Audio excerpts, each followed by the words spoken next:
सोलापूरच्या आता बोलताना सगळ्या जणांनी गप्प बसायचं.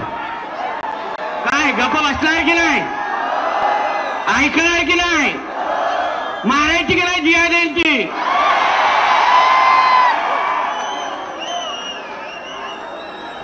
तर आम्ही बोलत असताना प्रत्येकाने जे जे बोलतोय ते ऐकून घ्यायचंय. कारण का जी जी माहिती तुमच्यापर्यंत येणार ती माहिती आल्यानंतर जिहाद्यांची झोप उडाली पाहिजे. म्हणून यासाठी तुम्ही गप्प बसून ऐकणं फार गरजेचं आहे. मंचावर ज्यांनी आत्ताच आपल्याला मार्गदर्शन केलं आणि ते पुढे गेले ते सन्माननीय जगद्गुरू महाराज. तेलंगणावरून जो दिवस रात्र त्या दोन्ही ओवेसांच्या बांबू घालतो, आता त्याला मराठी कळलं का माहित नाही. ओ राजा जी, मैंने बोला आपका नाम लेते टाइम बोला कि जो ओवैसी के भाइयों का दिन रात बांबू डालता है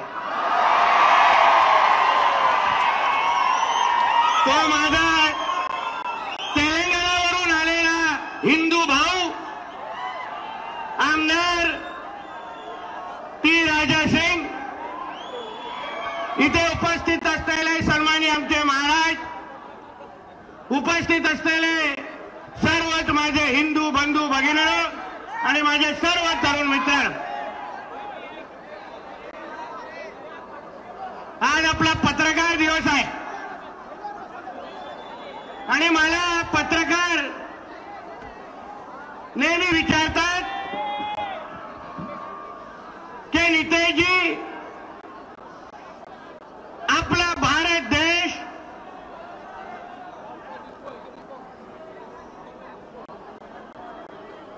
मी त्याच्यातला नाही आहे, बोलताना बडबड ऐकणाऱ्यापैकी नाहीये मी.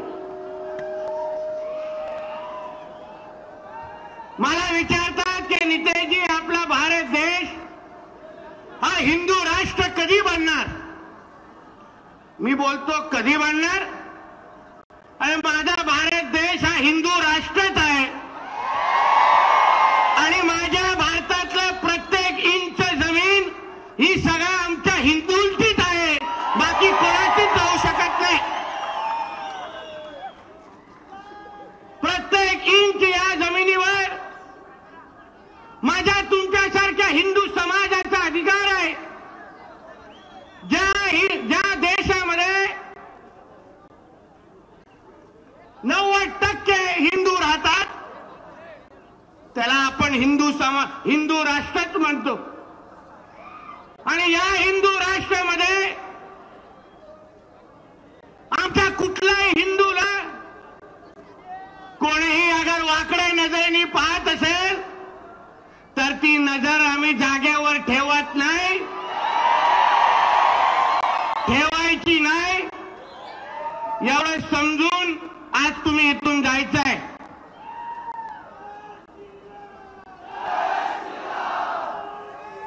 आज तुम्ही विचार करा, एवढे जेव्हा हिंदू जमले, आपल्याला उभं राहण्यासाठी रस्ता कमी पडतोय. देशभरातले हिंदू अगर एकत्र येऊन अगर रस्त्यावर आले तर या दाढी कुरवड्यावाल्यांना तुम्ही कधीच चिरडून टाका. ते काय मस्ती करतात आमच्याबरोबर. आता मी तिथून चालत येत होतो, माझा एक पत्रकार मित्र येऊन बोलतो, बघ आता पेटलं की नाही मागे. माझा एक पत्रकार मित्र मला बोलतो की नितेशजी, काहीतरी मागे झालंय हो, चालता चालता जरा बाईट देता का? मला कोण आणा समोर आमच्या, बघून दे कसे दिसतात आणि दिसल्यानंतर परत घरी जातात का हेही पाहून दे जरा. आज गेलेलो वक्फ बोर्डच्या जमिनीवर आमच्या हिंदू बांधवांवर जो होणारा जो अन्याय आहे त्याला पाहण्यासाठी मी आपल्या इकडे एका भागामध्ये गेलेलो आणि बाहेर निघताना हे बाबा आता हे आता तू वरचं ते काय बंद कर नाही तर मला भाषण डिस्टर्ब आता मला घरी घेऊन जायला लागेल ते कोण करताय ना ते एका जागेवर ठेवा नाही तर मग बाजूला करा.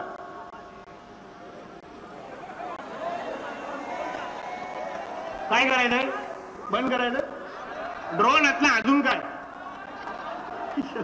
ठीक आहे. आणि बाहेर निघताना त्या नगरवरून असे 10-20 ते झाले जिहादी उभे होते. त्यांना मी सोलापूर मधल्या सगळ्या या जिहाद्यांना सांगेन या हिरव्या सापांना सांगेन आमच्या नादी लागू नका. त्याच्यातले नाही आहोत आम्ही. तुम्ही आमच्या कुठल्याही हिंदू समाजाच्या कोणाकडे यापुढे कुठलाही अन्याय कराल तर आज तर फक्त दोघं सभेच्या निमित्ताने आलेलो आहे. उद्या न सांगता सोलापूरमध्ये येऊ आणि मग घेऊन जाऊ आपल्या बरोबर कुठेतरी. कोण आम्हाला काही करू शकत नाही, काही करू शकत नाही. कारण का हे हिंदू राष्ट्र आहे. इकडच्या जमिनीवर आमचा अधिकार आहे. कसला तो वक्फ बोर्डचा कायदा कोण मानतो तो कायदा ऐकून घ्या रे. काय झालंय आवाज येत नाही इथून पण आवाज येत नाही.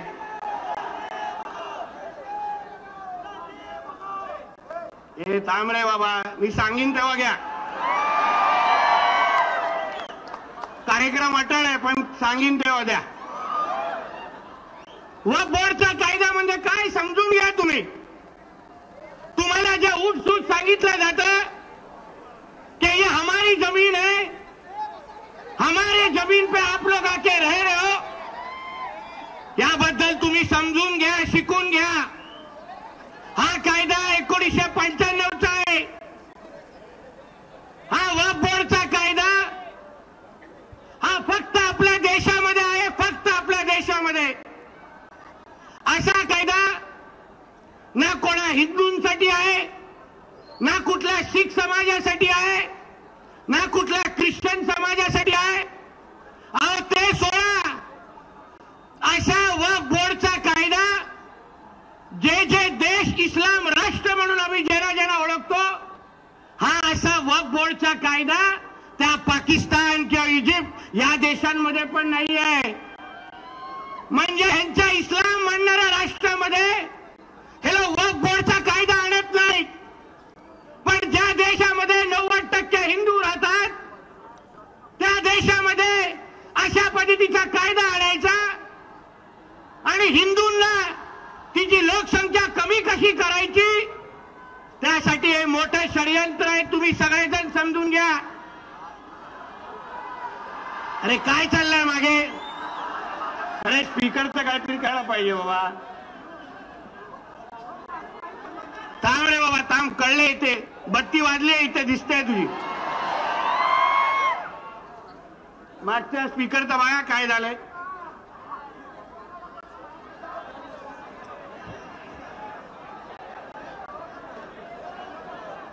काय अडचण आहे का तुझंच चालत नाही.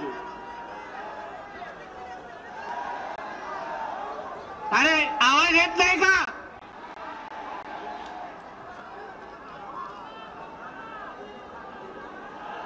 तुमच्यातला कोणतरी त्या वायरवर उभा तर नाही.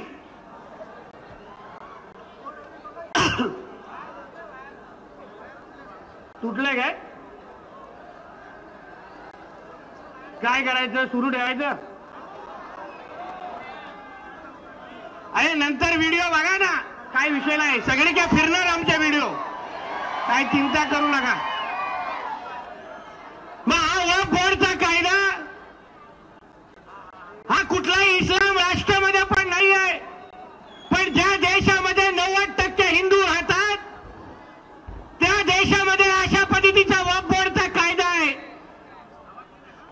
आश्चर्य वाटेल, आता बस झालं, नाही येत आवाज, बस कर आता. तुम्हाला आश्चर्य वाटेल की या वक्फ बोर्डला तुम्हाला तुमची कुठलीही जमीन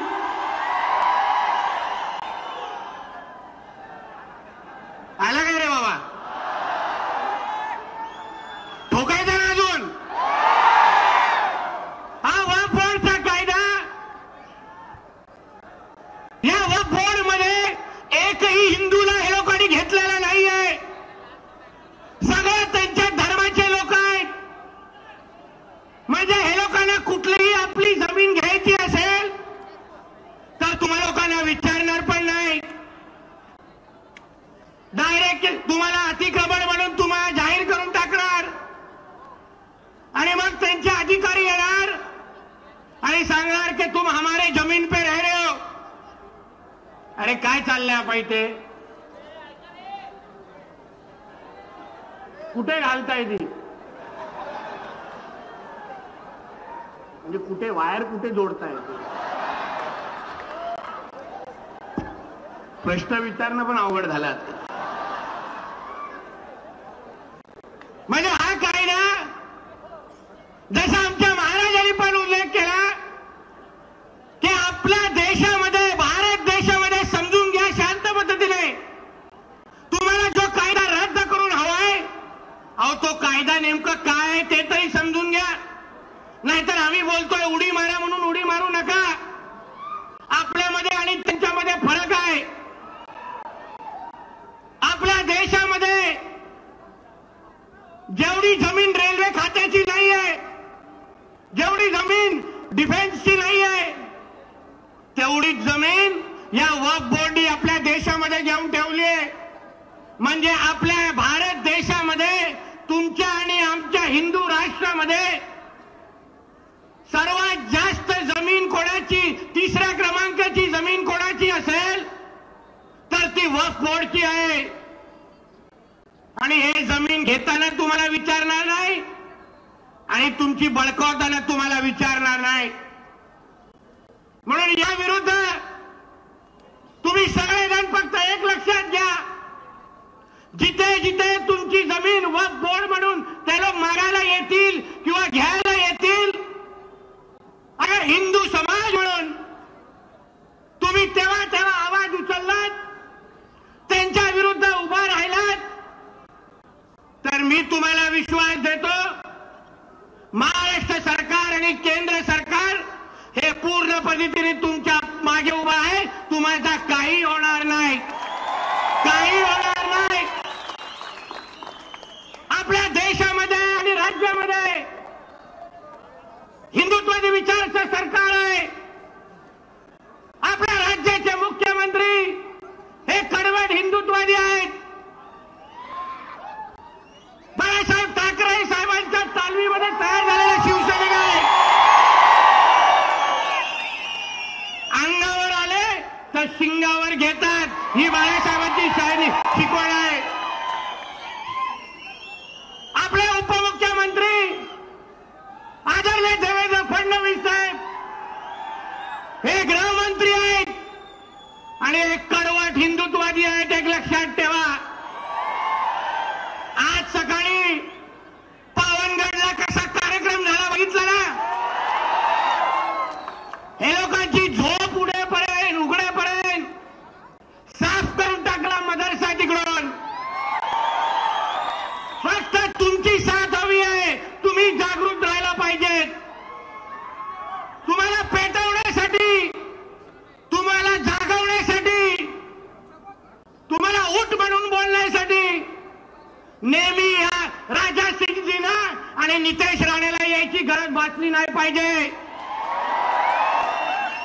हिंदू समाज म्हणून तुम्ही ज्या दिवशी जागृत व्हाल, हिंदू समाज म्हणून तुम्ही ज्या दिवशी उभे राहाल, मी तुम्हाला विश्वास देतो, कुठलाही पोलीस तुमच्याकडे वाकड्या नजरेने पाहू शकणार नाही.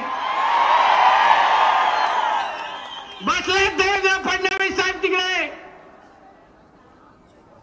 जो कोण तुमच्यावर अन्याय करत असेल, जो आपल्या देशामध्ये, मला आश्चर्य वाटतं आपल्या देशामध्ये आपण डॉक्टर बाबासाहेब आंबेडकरांचं संविधान मानतो की नाही? मानतो की नाही? मग संविधानामध्ये जो अधिकार तुम्हाला आणि मला दिलाय त्याच्यामध्ये या वक्फ बोर्ड ह्या आला कुठे? वक्फ बोर्ड का ह्या लोकांनी वरतून पाठवलाय? काय उपटा येतं त्या वक्फ बोर्ड मध्ये जाऊन? हे लोक आपल्या देशामध्ये, बांधवांनो लक्षात घ्या, आपल्या देशामध्ये सिरिया आणि पाकिस्तान सारखा शरिया कायदा लागू करू पाहतायत. तुम्ही जागृत राहा बांधवांनो. बघा त्या ठाण्यामध्ये काय झालं. तुम्ही सगळ्यांनी वाचली असेल ती बातमी. गेल्याच महिन्यामध्ये एनआयएच्या माध्यमातून एक कारवाई ठाण्यामध्ये झाली. ठाण्यामध्ये पडगा नावाचं गाव होतं. पडगा, त्या पडगा गावामध्ये अशाच पद्धतीने आपण सगळे हिंदू तिकडे राहत होतो. या लोकांनी अशाच पद्धतीचा लँड जिहाद आणि लव्ह जिहाद करून त्या गावातल्या आणि आजूबाजूच्या 5 गावांचा हिंदू समाजाला तिथून पळून लावलं. त्यांची घरं सोडायला लावली. त्या गावामध्ये 100% जिहादी व्हायला लागले. आणि मग त्यांनी त्या पडगा गावाचं नाव बदलून अल शाम ठेवून दिलं. अल शाम म्हणजे गावाचं नावच बदलून टाकलं. तुम्ही अगर जागृत राहिला नाही, तुमचे अगर डोळे योग्य वेळी उघडले नाहीत, तर एक दिवस तुमच्या सोलापूरचं नाव हे सलामपूर ठेवून देतील आणि तुम्ही काही करू शकणार नाही. ठेवायचं का नाव तुम्हाला? मग तुम्हाला जागृत राहायलाच लागेल.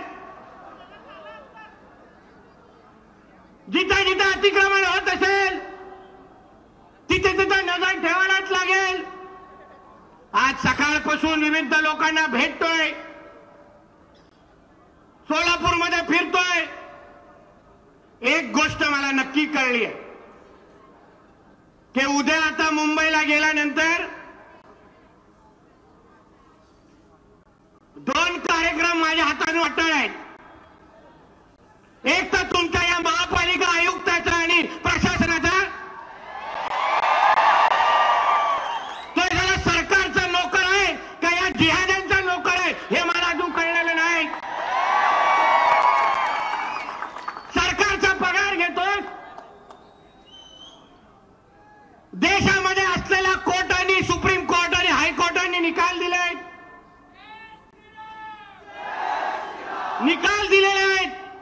की ही आज असलेली मस्जिद अनधिकृत आहे, हे काढून टाका असे ऑर्डर आलेले आहेत. आम्ही अधिकृत गोष्टींना हटवा बोलत नाही, अधिकृत गोष्टी हटवत बोलत नाही, पण जे अनधिकृत आहेत, जे चुकीच्या पद्धतीने बांधलेले आहेत, ज्याच्या विरुद्ध कोर्टाचा निकाल आलाय, ते हटवण्यासाठी पण या आयुक्तांना अगर मोहरत बांधायला लागत असेल तर त्याला आता परत त्याच्या घरी पाठवण्याची वेळ आलेली आहे. तुला कोण वाचवायला येणार नाही. ते आम्ही बसलोय सरकारमध्ये आणि माझा तर स्ट्राईक रेट तुम्हाला माहिती आहे. आपल्या रेडारमध्ये कोण आला? मी प्रत्येक अधिवेशनामध्ये किमान 2 अधिकाऱ्यांना सस्पेंड करून घरी बसतो. आणि तू अगर या अतिक्रमण हटवण्यामध्ये तुझ्यामध्ये दम नसेल तर बाकी तू माझ्यावर सोड. तो माजी गृह केंद्रीय मंत्री तुला नाही वाचवायला येणार, नाही वाचवायला येणार ना. त्याचा तो राहुल गांधी परत सत्तेत येत ना हा सत्तेत येत. आमच्या देशामध्ये आदरणीय नरेंद्र मोदीजींचंच राज्य राहणार. आमच्या देशामध्ये भगवाधाऱ्यांचंच राज्य राहणार. आणि कुठल्याही अधिकाऱ्याला अगर आमच्या हिंदूंच्या विरुद्ध काम करायचं असेल तर पाकिस्तानमध्ये बदली मागून घ्या आणि इकडून निघून जा. मी तुम्हालाही सांगतो, यापुढे हे लोकांनी अगर कुठलंही अगर आपलं अतिक्रमण हटवलं नाही, नियमामध्ये बसलेलं अतिक्रमण हटवलं नाही, तर एक घोषणा मी तुम्हाला देतोय, लक्षात ठेवा आणि त्याच्यावर काम करा. आणि ती घोषणा अशी आहे, थांब रे बाबा, घोषणा अशी आहे की ह्यांचा आली तर आमचा बजरंग बले, ह्यांचा आली तर आमचा, ह्यांचा आली तर आमचा, ह्यांचा आली तर आमचा.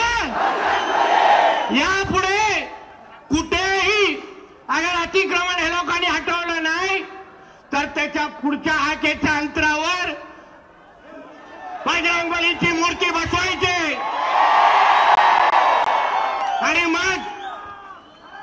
आणि मग त्या शाणे अधिकारीला सांगायचं, तुझ्या अगर ढोंगणात ताकद आहे ना,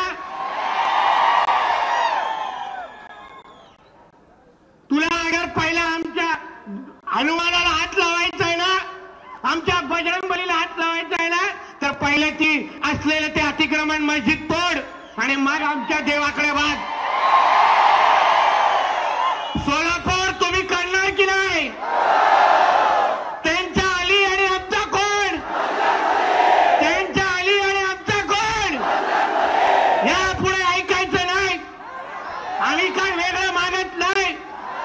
जे कायद्यामध्ये लिहिलेलं आहे ते कायद्याचं पालन व्हावं एवढीच आमच्या लोकांची इच्छा आहे. आम्ही अनधिकृत कुठली गोष्ट मागत नाही. पण तुम्हाला अगर आमच्या देशामध्ये डॉक्टर बाबासाहेब आंबेडकरांचा कायदाच मानायचं नसेल तर आम्ही तुम्हाला मानणार नाही. आम्हाला हे वक्फ बोर्ड मान्य नाही. काय करायचं तर करा, मग होऊन देऊन दे एकदाच काय होतंय तर. आमचा देश आहे. तुम्ही एक विचार करा, लव जिहाद असेल, लँड जिहाद असेल, आता हे लोक लोकसंख्या कमी करत करत करत आपल्या या देशाला 2047 पर्यंत लोकांना इस्लाम राष्ट्र बनवायचं आहे. दिवस रात्र त्याच्यासाठी मेहनत करतायत, दिवस रात्र आपली लोकसंख्या कमी करतायत.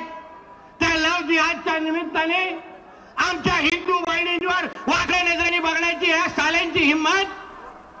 तुम्ही सगळेजण अगर जागृत राहिलात तर ह्यांच्यातला एक आमिर खान, शाहरुख खान जिवंत ठेवायचं नाही. त्याला सांग, तुला काय नाचायचं ना, त्या पठाण पिक्चर मध्ये नाच, इथे नाटकं करायची नाही. हे आमचा हिंदू राष्ट्र आहे. माझ्या कुठल्याही हिंदू बहिणींकडे वाकड्या नजरेने तू पाहशील तर तुझे डोळे काढून त्याच्यानी गोट्या खेळीन. एक लक्षात घे, गोट्या, डोळ्यांच्या गोट्या बोलला ना, अजून काय नाही.